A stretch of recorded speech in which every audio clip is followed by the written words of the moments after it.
daw sa mga players, they actually ask yung remaining HP mo when it's a pub HP. match. Just to know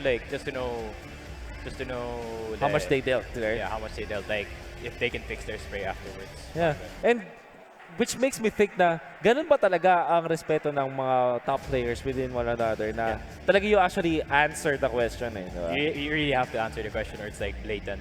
Yeah. Like I know there's such thing as like trash talking, disrespect, but like you do have to answer that. Yeah. Just for formalities. Yeah, that's for formalities. And syempre, parang it's your esportsmanship, kumbaga, in a match. Now we are going to the game, I think. Again, Fallen5. This is round number 2. Pistol round in favor of Fallen5. A little bit of bias in there para sa Bren Esports. And is there a particular approach na sa mga napapansin mo sa meta natin sa CSGO when it comes to losing or winning the pistol rounds? Especially with the new economy. Yeah. The new loss bonus economy.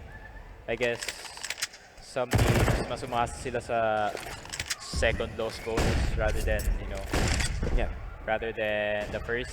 Because, if you lose, you can just buy up another one. And if you do win just one round, the loss bonus just goes down by 1. It doesn't go down all the way back to 1400. So talagang hindi ka masyadong naiipit pag natatalo ka rin. Kasi ka in terms of economy, by the way. Hindi kami pwede, by the way, guys, a lot of mga viewers natin dyan, we have to be careful about telling yung mga, kung nasan yung mga players natin. Because this is still a live event. We are eliminating chances may mahuli, pero si Kakarot muna. Mauna ni Papichulo, shot to the head. Gamit ang AK. And that means that it's gonna be an advance para sa mga terrorist side dito sa may bandang A. Third doors. The short. Ito si Mortum. JCL goes down. Lemon as well. Someone na rin si Micro. But Baby Boy is gonna be the trade. That's still very good para sa T-side as they lead 3-1 this time. Kevs with the pistol. Well, Mas gets down. That is going to be Bren Esports after the first round loss. Wow. Yep. Advantage of the bomb plant. Some people get to buy AKs, especially when you get multiple kills. You get to stack your economy, and AKs are very powerful. Especially you saw Wits got that triple spray headshot, eliminating Fallen5's chances in the round. Even go for a retake. Of course, AK. Surprisingly, isa sa mga cheapest din out there. Oh, Kakarot already. Down by Papichula. Baby Boy gets Lemon as well. Hindi ko connecta dito. JCL is going down. Tatlo agad ang napatumba ng Fallen5. Ng Bren Esports, I mean. And Papichula almost falling but still has a little bit of HP in there. Kita nyo dito si Pro as well as Kevs. Their positioning. We cannot reveal them as much. But I think this is just going to be a little bit of save para sa Fallen5. I don't see them risking it anyway. Yeah, and they're just gonna get hunted. There's still plenty of time on the clock. They do have bomb, but that's not gonna change anything unless, Kevs hits those shots. Yeah. But he needs to hit 4 more. Okay, Micro is gonna go down for wins. And that's Bren Esports winning the round. 4 members left. At syempre, napakalapit na economy para sa kanila. A lot of cash in the bag para sa Bren Esports as they lead 2-1. Yep, and no timeout, surprisingly. I guess, I guess Fallen5 are just going to play through this. After losing 2 rounds in a row, I think this is the time that they actually go eco na. I think. So it's just Fallen5. For sure, Bren Esports, sobrang laki na lamang nila, but this shot hits. It hits actually. Pro goes down. May kapalit, Kevs and Micro as well as Kakarot. Baby Boy traded with Lemon. The last one to fall, that's JCL. I think na okay pa rin to para sa Fallen5. Taking down 2 members of Bren Esports with just a few pistols with them. That's gonna be the end of the round. That's big damage to the economy of Bren Esports there, but I don't think they're too worried about it. They're just stacking wins right now. They are 3 ahead. Fallen5 now more complete defense with M4s and AWPs and a FAMAS on JCL.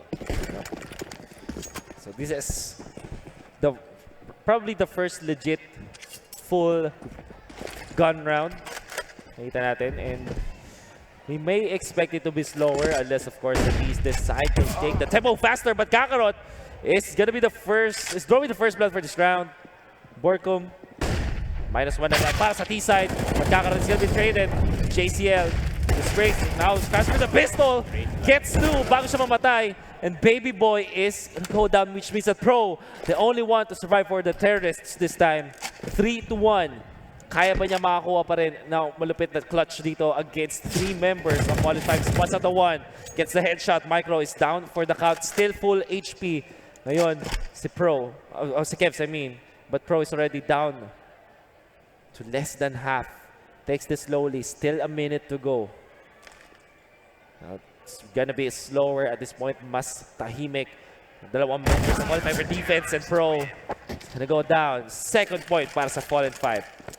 Yep, Fallen5 really well played there. Grabe yung flash ni Lemon. Blinding too. Kaya nakapatay pa si JCL ng isa. Tech timeout from Wits. So, guess we have more time to talk about yung nangyari dun sa round na yun. Yeah. Oy, where's the timeout? There will be... Okay, di pala. Hindi pala timeout. So, I guess hala next lang round. So, let's get into round number 6. Still pretty close para sa teams. Yeah, it's not live. Yeah. As long as no one takes damage, it's not gonna be live. So they're gonna take a timeout, gonna probably replay that. You know, what's good about CS:GO is you can rewind the rounds. Ooh.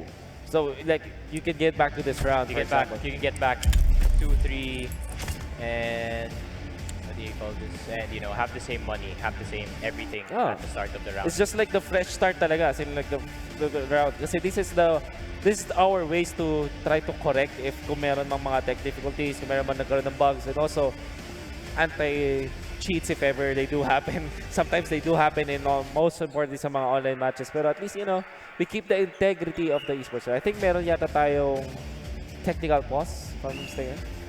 So yeah, can we talk about that round? That's previously, you mentioned about this good flash to start. How important was that? And was it a tactical play or is it was just an outplay maneuver? It's more of a reactive play, more of a reactive tactical play. Lemon alam niya na may dalawang T's dun sa A-long. Yeah. So he just tossed the flash there, knowing JCL is already close by. He could get 2, even though with the USP, I know that JCL can hit those headshots, you know, insta-dink those teammates. And Kakarot already revealed himself in car. Yeah. So, ngayon, yung attention ng Bren Esports is on that car area. Ooh. Instead of, you know, JCL in that corner, in that very close corner. Oh, that's actually really nice. Kasi if we actually literally saw that happen, na nakatingin talaga sila doon sa car area, and nagulat talaga sila ni JCL doon. There was a time where JCL jumped in, tapos gusto yata magbato ng incendiary noon. So that was perfect timing for JCL to actually go in front and get the 2. Even when he is, technically speaking, at a disadvantage dahil marami siyang katapat doon. Moment na yun. And yep, we're just gonna rewind the game. Interesting, like Kakarot. Interesting pickup kay Kakarot kasi before Kakarot, I think they had Sync. If anyone in the community, I think everyone in the community knows Sync at this point. He wasn't really an opper. He wasn't really a sniper rifle. He wasn't really a sniper rifle guy. So the opper was Micro. Okay. And Micro, even with the op, he's still very dirty, but I really do think he prefers that AK or M4. Okay. So more than fragger na siya and like an assault rifle type of guy. And right now, you know, Sync is actually in school. Yeah. So stay in school, kids. All right. We start round number 6. Ito na yun. Bren Esports ahead by 1. Siyempre, ito na nga yung mga Molotovs being played out. The Papi Chulo as well as Pro quick to take down Lemon. That really is one of yung mga early game skills that you get to, like insta flash dun sa A-long, just peek, can catch the blind defender off guard, and you can just back off, play the numbers with JCL. He's gonna get 4. Yeah. Headshot mula kay JCL, courtesy of the M4, takes down Borkum, 4v4. As I guess mukhang magkaroon yata ng labanan dito sa may bandang A site. Kevs looking for an angle, will not find any. Nakapag-plant na nga dito ang Bren Esports. Let's see how they will defend this. And how will Fallen5 actually take this? Ito na nga, magkaroon yata na bari na dito. That's gonna be Kevs going down first. Papichula as well, but JCL is gonna go down. Kakarot, which means that only Micro remains. Finds the one. It's Baby Boy running away from Micro. Micro is already very low. Yeah, he has to run away. That's Sobrang disadvantage ng sa ranged. Yeah. Kasi si Pro, especially this meta where the AUG and the SG is very relevant now. Yeah.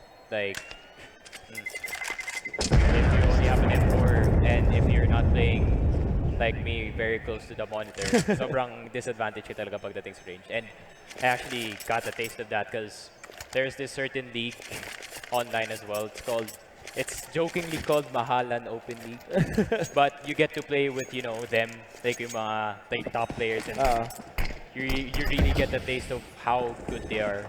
And I really got the taste. I got a feast. Yeah. Ooh, a lot of damage. Lemon actually goes down from Wits.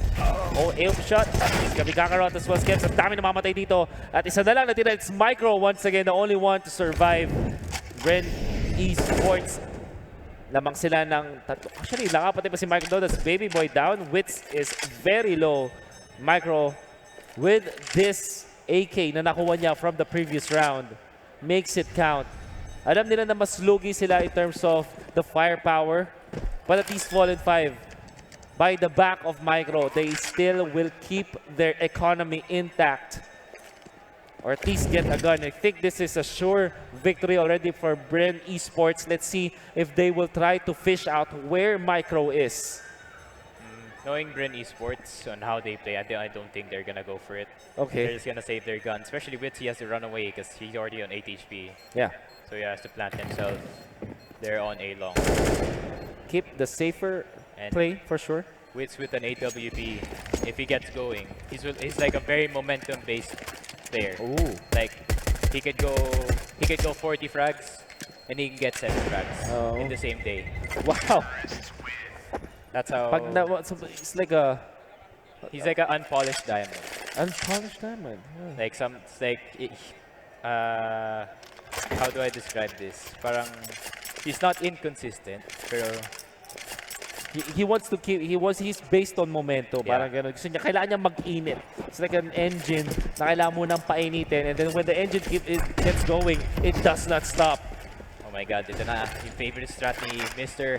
Giro Pineda. Okay. And right now, Rush B. Rush B strategy, one down, make that two.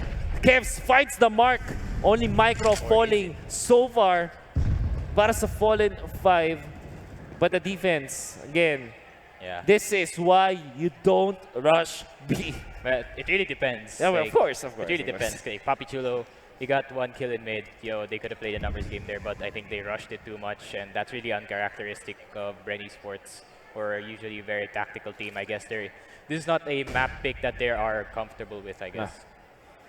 Yan ang nakita natin doon as dalawang miyembro ng Bren Esports. Ano patumba ng Op will miss dahil dyan Kakarot takes so much damage. Down to 20 HP and it goes down. That's as well. Lemon as well. Dalawa laban sa tatlo. Ang laban natin sa may bandang A-side. Pop shots mula kay JCL. Walang tatamaan dito. High ground actually. We'll have to reload for now. Nakita nyo dito si Kevs, but Kevs already quick with the trigger. Papi Chulo goes down the flash, but the bomb has been planted. 2 versus 2. Dito sa bandang A-side. Fights Pro, but Pro will get the victory, and that is gonna be Bren Esports still winning, even after losing 2 members. Maybe some communication problems. Kakarot, dapat in-inform niya na si Lemon by that time that they're already P's out. Okay. Kasi nakita niya nga dun sa car and he should have backed off A-ramp kasi yung A-ramp sobrang open yan dun sa A-long position. And yeah, I think miscommunication lang from the Fallen5 side, but right now, The rush me, but waits quick to the trigger. Kev's down already. Samantala nagkakataon si Baby sa Micro. Micro goes down. Dito pa, almost perfect with the spray. Pero bago yan, napatay mo na siya ni Lemon. Still taking down 2 with him. That is another member, Lemon, the only one to survive. Meron siyang kasamang AK dito. But can he win against more? It's very unlikely. May more itong makasama. Does not get the spray and goes down. Bren Esports up to 7 points. man, Baby Boy is surprisingly, not really surprisingly, but he's the coach, he's the manager of the team, but he's fragging hard right now. 6 kills and 2 assists to his name. hindi tayo sanay na makita siya in action. This actually giving Bren Esports so much of a lead. So yan, syempre, that casual peak na paborito ng mga pop players. Of course, but see the flashes from the drone. B will be defended at the very least. Ngayon, by Fallen5.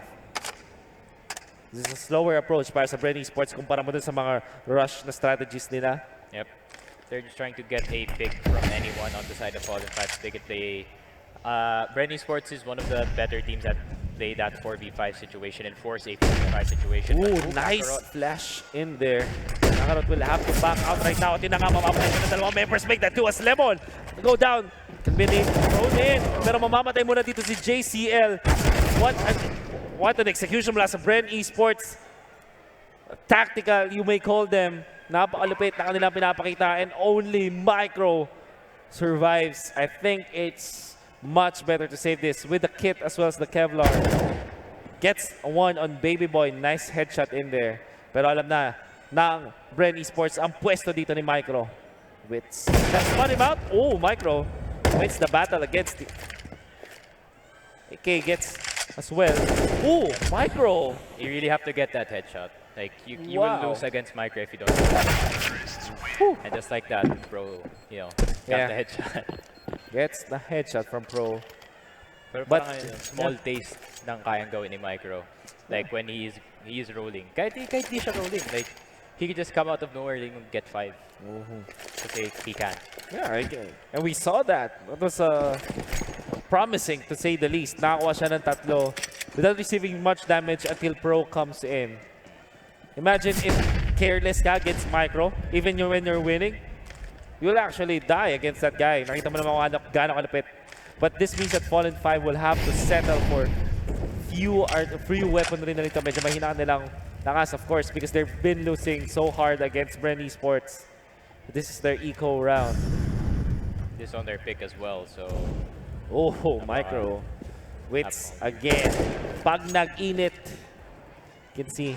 And it's now Pro getting the headshot against Kevs. Elsewhere around the map. Natin magandang flash dito, but Kakarot cannot find the angle. He's with JCL. This moment they're jumping forward. Actually, naunahan ni JCL si Papi Chulo. That is going to be a kill. They march forward. Actually, 3 versus 4. It's very good. Magandang side. Di mama yung unang shot dito ni Lemon. Baby Boy will take down JCL in return. Oh, nice headshots, but Borcom and Baby Boy will close this round out. Bren Esports with their 9th win.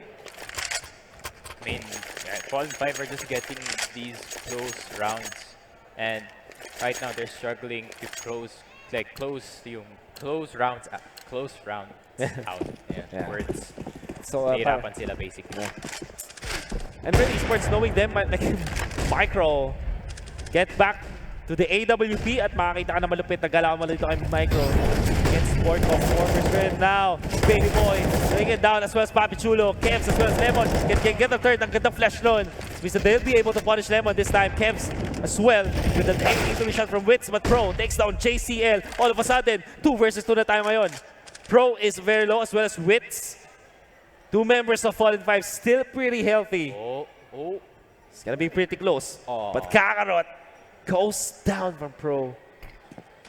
What is the approach? Ngayon, Bren Esports. Gandang pop flash. Now they find the one. Micro.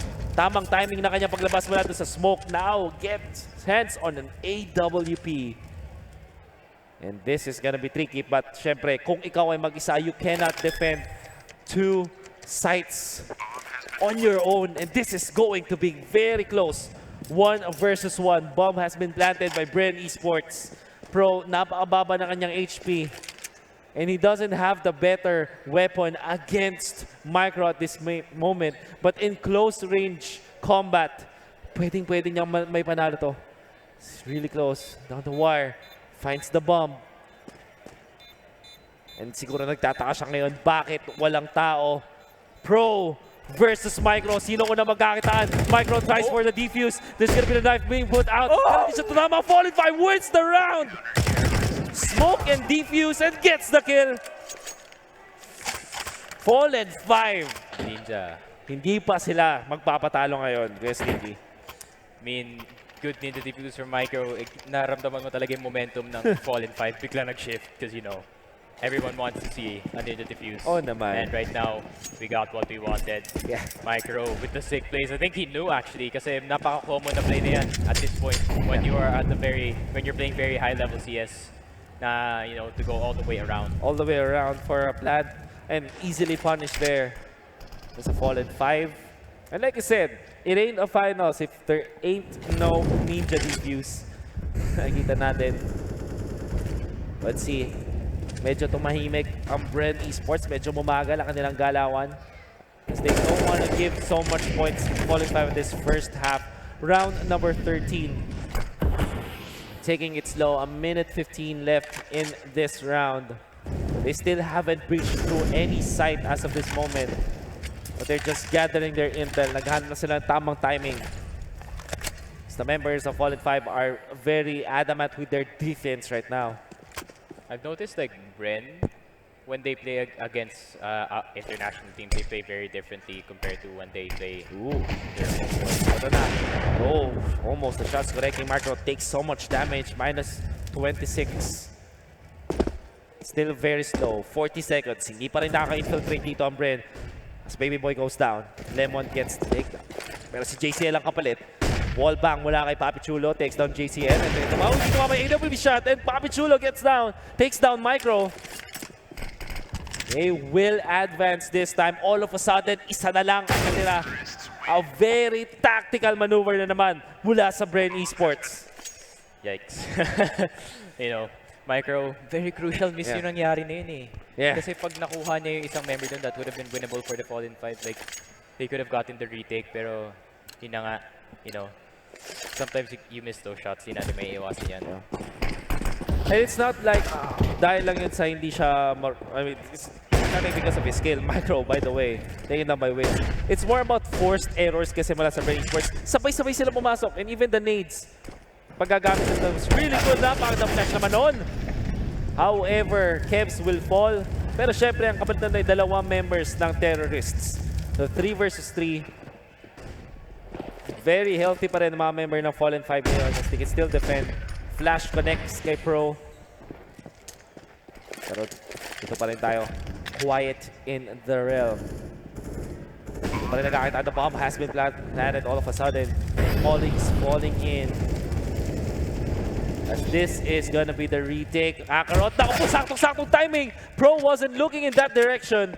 And Kakarot gets the spray down using the CZ, gets an ult for himself, but will fall from Borglum with the AK shot. May naman isa dito, and the spray is good, the mark is true. Actually, that's an AWP to finish him off, and that is Bren Esports taking round number 14. Maganda yung setup ng Bren Esports zone. Borgum was, despite being trapped on site, nagtatago lang siya and JCL trying to find the kill. Yun si Wits na yun, he's just picking them off one by one dun sa A-long area, or maybe it was Car. And yun na nga, once again, range advantage. The range advantage. But this time, sa last round ng ating half, we'll see full artillery, but Borgum with the close range headshot can get the second one. JCL, nga lang, ay makakuha dito ni Baby Boy as well as Borgum. Bren Esports advance dito sa may bandang A-side. Molly's flying, all the nades. And Kakarot has been fleshed out. Kailangan niyang umalis doon. This AWP will not get a kill. At dahil doon, Kakarot will fall. 4 members of Bren Esports finishes this round. And that is gonna be the half. 12-3 with the advantage, Bren Esports. And nakita mo naman yung mukha ni Sir Ryan. Despite being ahead so much, he's still, composed. It's not over till it's 16. Yun yung sinasabi ko pati sa teammates ko. Despite being down 1. Yeah. Despite being down like 15 or 1, it's not over till it's 16. Or in the case of overtime, it's not done until it's done. It's not over till it's over. Tama ka ba dyan, Kuya Sneaky? But what was the performance? I think nakitang-kita natin yung sinabi mo kanina before the match. Very tactical type of team talaga ang Bren Esports. We saw in that round. Question is, how can Fallen5 actually recuperate from this? Do they still have the chance, or are we giving this to Bren Esports already? I mean, there's still the T side. There's still plenty of time for Fallen5 to come back into this game. They're gonna have to win this pistol round actually, or it is gonna be a very bad time for them. T side, I think they would prefer more, Yeah. to be honest. But You mean Fallen5 mas prefer nila T side? yeah, in my opinion, I guess. But you know, CT side, you know, TNC is one of Bren those Esports, heavier, Bren or Esports. rather, Esports. I'm sorry, guys. Yeah. I'm sorry, whoever. I'm sorry, Bren Esports or Mr. Brenner, but you know, Bren Esports, you know, one of the better CT teams in Asia, not just PHI, in Asia. You know, Ooh. they really do prefer that CT side, so. Yeesh. It's gonna be really hard ngayon para sa Fallen5 as they have to win 13 rounds. It's a nightmare. That Like, is a nightmare. seeing 22 frags on wits. Grabe. 22. Like when he gets going, he gets going. Yeah. Is he gonna finish with this usual another day in the office 30 frags? Do you think? Not Maybe. impossible. Not far off. Not Pero far out. like you said, pistol round kailangan ipapanalo dito ng Fallen5. Otherwise, they might lose 3 in a row, which puts Bren Esports in a very comfortable match point. And Fallen5, ito na.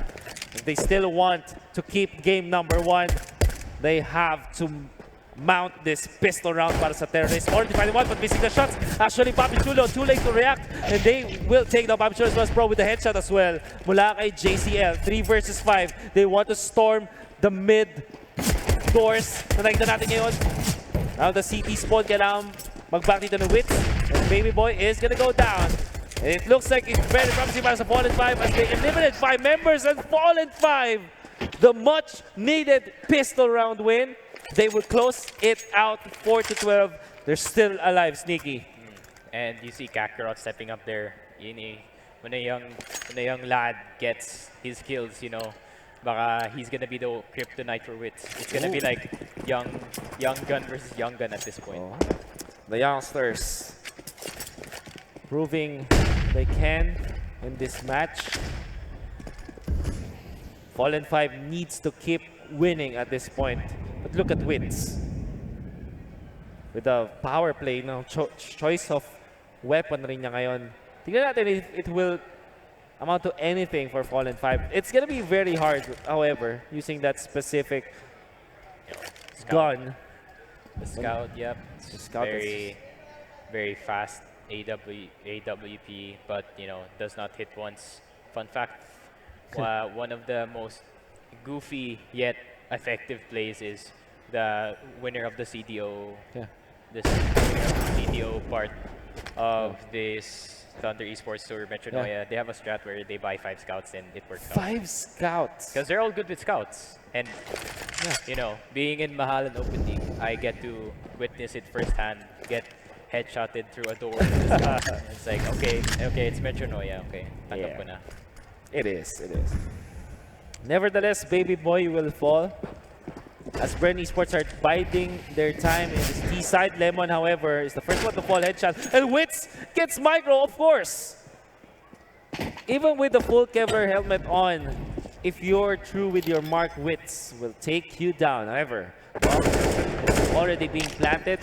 Let's see how the CTs will defend. However, Borkum na agad. It's down for the count. 3 versus 3. Still very winnable para sa Fallen5, but they have to act faster. So time is ticking. Pero mukhang lahat ng ito. Dito comfort. Oh, Wits did not connect with the shot and he will fall and I think the spray down is real pro with the wall bang headshot. JCL with the deagle. However, I think they still are gonna lose this round. Pero sabi ni Pro dito, hindi ako papayag na walang mamamatay. That still takes down 2 before dying. But then again, Bren Esports will not win that match. That round, I mean. Yep, medyo malayo-layo yung bomba. So they really had no choice but to save there. Wala pa sila masyadong barrel there.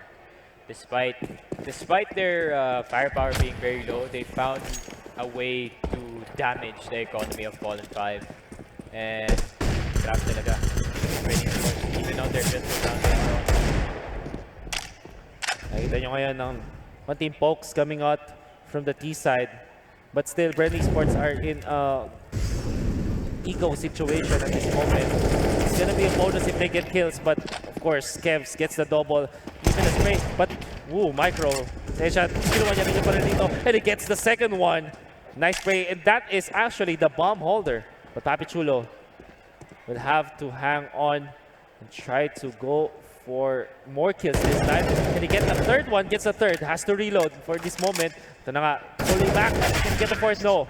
Papi Chulo goes down, and that is another victory para sa Fallen5. However, ang dami ring namatay doon. So Bren Esports, even after losing that eco, I think they're still pretty happy with the result. And that is switched back on the AWP na nga. So right now, Fallen5, if they don't win this one, it is gonna be a very bad time for them going into the next rounds. Right now, Bren Esports, they're looking for this. Baby Boy receives the headshot and is down for the count, but Kakarot will not go unscathed as he remains with 5 HP as of this moment. Mukhang maganda ang T-side so far para sa Fallen5. This is, however, the round to prove that they are really good on the T-side. First gun round of the second half. So they try to take matters slowly at this point. Si Wits, so much frogs, but gets hit in the head by Kevs sa malapit na headshot mula sa napakalayong lugar, pit onto the A side, but still lands the headshot. What an aim right there. That's the anchor of A side already down. That's the AWP. Wits. I'm not surprised actually. Like Fallen5 are doing. I'm actually surprised that Fallen5 are. Micro with the spray, but it took so much time. Kaya naman trade din siya, but however, Borkom still the last one to survive for the CT side. The stop land, the shots, and that's Borkom falling. Kevs takes it. The gun round for the second half goes in favor of Fallen5, and all of a sudden, 7-12 natin ngayon, na tayo ngayon. Still very winnable para sa Fallen5 kaya Sneaky. Yep, I don't want to jinx it, pero you know, Fallen5, their momentum is back on their side. 5 AKs, they don't need an AWP as we see last round. Very fast as sa terrorist dito. That is gonna be a 1-for-1 trade-off from another part of the map na yun. But Kevs gets the headshot, takes down Borkom just one hit, but can get the second one as well. Double headshot. And now only Pro is the one remaining. Meron siyang AK dito. Only getting one.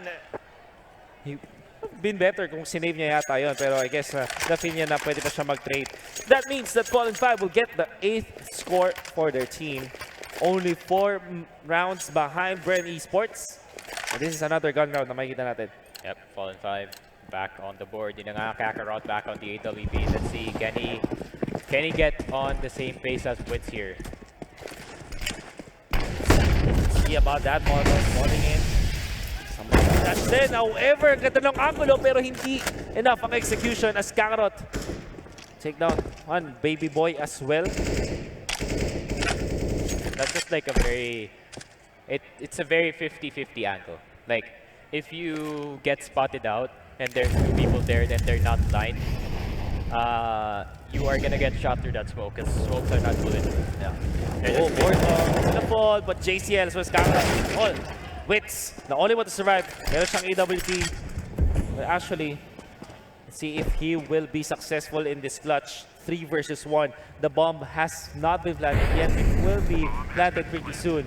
And Wits, mas maganda lang yatang iligtas na lang ang baril na to. Have to save this, but already nakaabang sa mga others. It's gonna be Micro.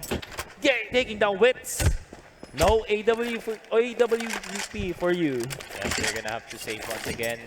Gonna be on the pistols. They're still using, madami pa silang leeway para to get the next W. Kahit getting 13 would be very big here. Fallen5, right now, yung grabe momentum. Like, ramdam na ramdam talaga nila. Okay guys, kaya natin manalo. We just, you know, get on the board, get it one by one despite being very scrappy. Kaya pa natin to. And nakita natin si Gibbs. He's on point getting all those headshots despite getting dinked. Yeah. And you know, we need those. Dapat ganun talaga. Yeah. Like, puro headshots lang makuha mo. And especially when you're the first one in. Or the entry fragger. As an entry fragger, alam ko bonus yung kills per, you know. Yeah. kills are very good. Kills are... You'll take what you can get, kumbaga. Yeah. You take what you can get. Round number 22, abante pa rin ng Bren Esports ng 3 puntos. Pero hindi pa tapos ang laban. Fallen5, you can feel their momentum. And Bren Esports can easily lose this round dahil hindi na enough yung kanilang weaponry. They're just playing with upgraded pistols as this point. And unfortunately, they're playing so they have to defend. JCL finds one. Pero hindi siya tutuloy. Actually, they're backing down. Kakarot receiving so much damage with the AWP. I think he missed one of his shots and medyo na-run down siya doon. But now, they will try to approach this site na hindi natin muna sabihin. Down at the A site, nakakita so Baby Boy being down for the count pero nakakuha pa ng kill doon. Dalawa, in fact, ang Bren Esports. They will lose Borcom in the process. Pero okay na. Oh, what a timing! Sa iba nakaharap, doon si Lemon. And this gives Wits an AK. Gets another one. He's gonna get a third. Yes, he will! 3 kills to end the round, and Bren Esports wins. With upgraded pistols. Like, such a big loss for Fallen5, especially nakapulot lang sila ng AK, tapos nangyari. Oh. That is very unfortunate para sa Bren Esports. It's a disaster nga. I mean, for Fallen5, definitely good para sa Bren Esports. Yeah. Winning a pistol round. Oh, a round with upgraded pistols. I mean, eco round. But they still have one buy round nasa bag nila. Yeah. But they're gonna be their last, basically their last hope until they're back to the eco round. However, Baby Boy gets micro. Must move forward. The pressure dito si Cameron. Pero tatlo ang kanyang katapat. And JCL will finish off the kill. I think Baby Boy might have just been overextending no time na yun. Yep. Just a bit, pero Just he did a get bit. the kill. The punish was good. However, mula sa Fallen 5, apat sa apat pa rin tayo dito. I think they're still trying to look for anyone here. They still want to play, you know, that big heavy thing that was. Let's not be too hasty. 58 seconds still on the clock. Yep. Dami pang oras. Dami pang oras. Let's see kung paano i-approach to ng Fallen 5. Let's go! Gets the headshot mula kay Borcom. Samantala, yung other members in the Bren Esports well defending very well yung mga sites. However, Kevs, only from Wits, from long distance, the AWP at meron pa kasunod, that's JCL, only one member remaining, that's Kakarot. Hindi ba siya sobrang healthy dito? Tinamaan pa siya. Actually, now Wits will miss the shot. Oh, Kakarot wins the duel, but Borcom finishes off the kill. And that is round number 24 para sa Bren Esports. Yung kanilang pang 14 na point. And I understand kung bakit mo sinabing last chance yun para sa Fallen 5. Kasi this time, they will have to suffer a upgraded pistol round, eco round, and then next round, lugi pa rin sila. They won't have... I mean, you know, unless they can win this Yeah. somehow. Like, Deagles and CZs are still very good, you know, if you meet certain, not really standards, if you meet certain, anong word? What's the word? Like, if you meet a very certain situation. Well, we will have to look for that later. That word that you're looking for later. Dahil medyo nasasaktan dito si Kevs at si Lemon. But already Micro is down for the count. Papichulo gets the kill. Lemon rushes forward. Pero nauubusan na nga sila dito. Only Kakarot surviving and he gets the head. Papichulo with the headshot to end Kakarot. And this is match point para sa Bren Esports. Right now, Bren Esports poised to close this game out. Ayan na nga nakikita natin sa ating screen. Ang buy ng Bren Esports and ng Fallen5. And is this gonna be the big W for Bren Esports? Yung parang 1-0 lead is very big. Especially if it's a best of 3. You're like 1 away from winning the whole thing. Let's see. Fallen 5, sila ang terrorists this time. They want to dictate this. That's already Wits. With the AWP, sabay pato ng Molotov para lang safe ang kanyang... Actually, it's an incendiary grenade. Finds another one. That's JCL as well. Dalawang kills agad para kay Wits.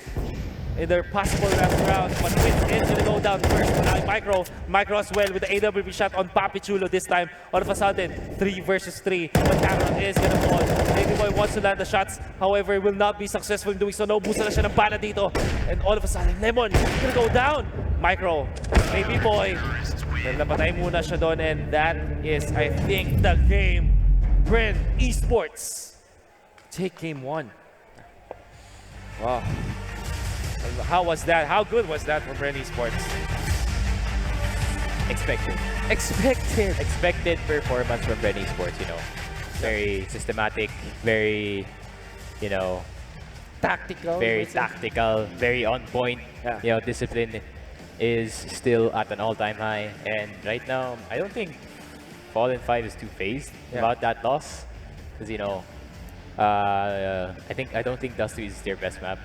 Yeah, but they chose it, if I'm not mistaken. Sila ba ang pumili ng mapa? They did take Dust 2. Yun, so this is gonna be scary kasi heading to the second map, this is already the choice. Para naman sa Bren Esports, and I think that we'll be playing Inferno. Yes. How does that map look para sa mga tropa natin?